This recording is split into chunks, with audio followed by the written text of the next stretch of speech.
दोस्तों, पिछले एपिसोड में हमने देखा था कि कैसे काउरुको के बनाए हुए स्पेशल नोट्स को देखकर रिंतारो भावुक हो गया था और उसने टेस्ट में पास होने की कसम खाई थी। आज हम बात करेंगे इसके चैप्टर 4 की, जहां रिंतारो और काउरुको पहली बार बिना स्कूल यूनिफॉर्म के अकेले एक कैफे में अपनी स्पेशल स्टडी डेट के लिए मिलने वाले हैं। तो चलिए इस सीन बाय सीन कहानी को शुरू करते हैं। चैप्टर की शुरुआत होती है सुबह सुबह रिंतारो के कमरे से। रिंतारो सुबह बहुत जल्दी सोकर उठ जाता है। वह खिड़की के पर्दे हटाता है और सूरज की रोशनी को देखते हुए अंदर ही अंदर बहुत एक्साइटेड और नर्वस महसूस करता है। वह अपने मोबाइल में काओरुको के भेजे हुए मैसेज को बार बार खोलकर देख रहा होता है, क्योंकि आज उन दोनों की पहली स्टडी डेट है। इसके बाद सीन शिफ्ट होता है ट्रेन के अंदर का। रिंतारो ट्रेन में बैठा हुआ है और खुद को शांत दिखाने की कोशिश कर रहा है, लेकिन असल में उसके दिल की धड़कनें बहुत तेज हैं। वह बार बार अपने कपड़ों को देख रहा है कि कहीं वह अजीब तो नहीं लग रहा। ट्रेन की खिड़की से बाहर देखते हुए उसे रोज का जाना पहचाना रास्ता भी आज बिल्कुल नया और एक अलग शहर जैसा खूबसूरत लग रहा है। रिंतारो ट्रेन से उतरकर स्टेशन की सीढ़ियों से ऊपर आता है। वह देखता है कि वह तय समय से काफी पहले पहुंच गया है, इसलिए वह सोचता है कि कैफे जाने से पहले कहीं और थोड़ा वक्त बिता ले।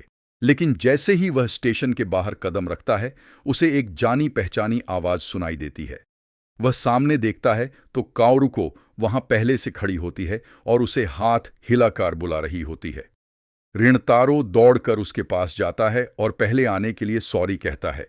यहाँ दोनों बात करते हुए फिर से बहुत ज्यादा फॉर्मल यानी सभ्य भाषा का इस्तेमाल करने लगते हैं, जिससे दोनों को खुद पर ही हंसी आ जाती है और वे शर्मा जाते हैं। रिंतारो जब चुपके से काओरुको की तरफ देखता है तो उसे महसूस होता है कि आज बिना स्कूल यूनिफॉर्म के अपने नॉर्मल कपड़ों में काओरुको रोज से भी कहीं ज्यादा प्यारी लग रही है। इसके बाद दोनों एक कैफे के अंदर आ जाते हैं और अपना खाना ऑन ऑर्डर करते हैं। जैसे ही खाना टेबल पर आता है, काओरुको बहुत ही खुश होकर बड़े चाव से खाने लगती है। वह रिंतारो से कहती है कि वह यहाँ आने के लिए कितनी एक्साइटेड थी। लेकिन तभी काओरुको नोटिस करती है कि रिंतारो बिल्कुल शांत बैठा है और उसने अपने खाने को हाथ तक नहीं लगाया है। रिंतारो असल में खो गया था और बस यही सोच रहा था कि काओरुको को खाना खाते हुए देखना कितना सुकून देता है।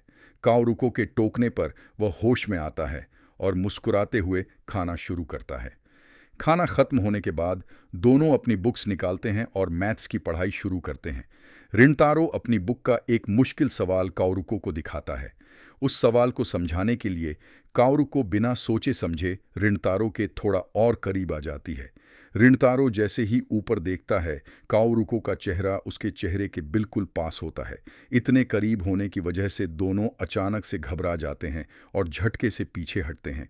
काओरुको तुरंत शर्माकर सॉरी बोलती है। दोनों अंदर से बहुत नर्वस हो जाते हैं, लेकिन फिर भी नाटक करते हैं जैसे कुछ हुआ ही ना हो।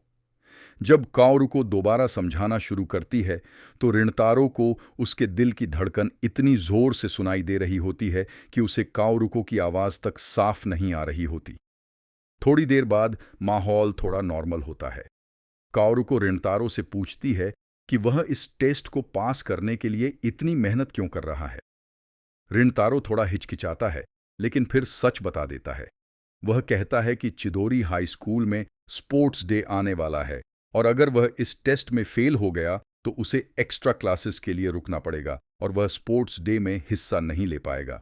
वह कहता है कि वह बस अपने दोस्तों के साथ वो दिन एंजॉय करना चाहता है और खुद ही हंसते हुए कहता है कि यह बहुत ही बेवकूफ़ी भरा रीजन है।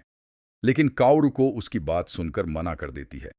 वह बहुत ही संजीदगी से कहती है कि यह बिल्कुल भी बेवकूफ़ी नहीं है, बल्कि इससे यह पता चलता है कि रिंतारो अपने दोस्तों से कितना प्यार करता है। प्यार शब्द सुनते ही रिंतारो पानी पीते पीते खांसने लगता है। वह शर्माकर काओरुको को सही करता है और कहता है कि वह अपने दोस्तों को पसंद करता है, प्यार नहीं। काओरुको मुस्कुराती है और कहती है कि वह तो अपनी सहेलियों से बहुत प्यार करती है, खासकर अपनी बचपन की दोस्त सुबारू से। वह बताती है कि सुबारू का पास्ट लड़कों के साथ अच्छा नहीं रहा है, इसलिए वह लड़कों को देखकर बहुत कड़क और ठंडी हो जाती है। लेकिन वह खुश है कि रिंतारो ने सुबारू की उस कड़वाहट का बुरा नहीं माना।